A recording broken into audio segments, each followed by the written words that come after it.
Elə bilirsiniz, insan ildən ilə tədricən qocalır. Mən də elə bilirdim. Amma bu heç də elə deyilmiş. Məsələ burasındadır ki, 2 yaş var ki, insan məhz bu 2 yaşda həddindən artıq çox qocalır. Bədən həddindən artıq qocalmağa meyilli olur və bədəndə inanılmaz dərəcədə proseslər gedir. Alimlər sübut edib ki, 44 və 60 yaşında insanın qocalma prosesi sürətlənir.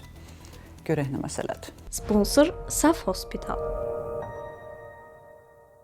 44 və 60 yaşlarında insanlar daha tez qocalır. Beynəlxalq alimlər qrupunun apardığı araşdırma göstərib ki, insan həyatında 2 əsas yaş dövrü var ki, bu dövrdə qocalma prosesi əhəmiyyətli dərəcədə sürətlənir. Tədqiqatçılar aşkar edib ki, orqanizm kəskin molekulyar dəyişikliklərə məruz qalır. Bunlardan birincisi 44 yaşında, ikincisi isə 60 yaşında baş verir. Bu dövrlərdə zülalların, lipidlərin, ribonuklein turşusunun və mikrobionun tərkibində yenidən qurma prosesləri baş verir. Tədqiqatın nəticələri Nature Aging jurnalında qeyd olundu. Alimlərin nəticələri 108 könüllü üzərində uzun müddətli müşahidələrə əsaslanır. Onların məlumatına görə 44 yaşında lipidlərin, kofeinin və alkoqolun metabolizmasında əhəmiyyətli dəyişikliklər baş verir. Eyni zamanda ürək-damar xəstəlikləri, dəri və zəllələrin funksiyasında pozulmalar riski artır. 60 yaşında isə dəyişikliklər karbohidrat mübadiləsi, immun sistem, böyrəklər üzərində təsir göstərir və ürək xəstəliklərinin ehtimalını daha da artırır. Qeyd etmək lazımdır ki, bu proseslər həm kişilərdə, həm də qadınlarda müşahidə olunub.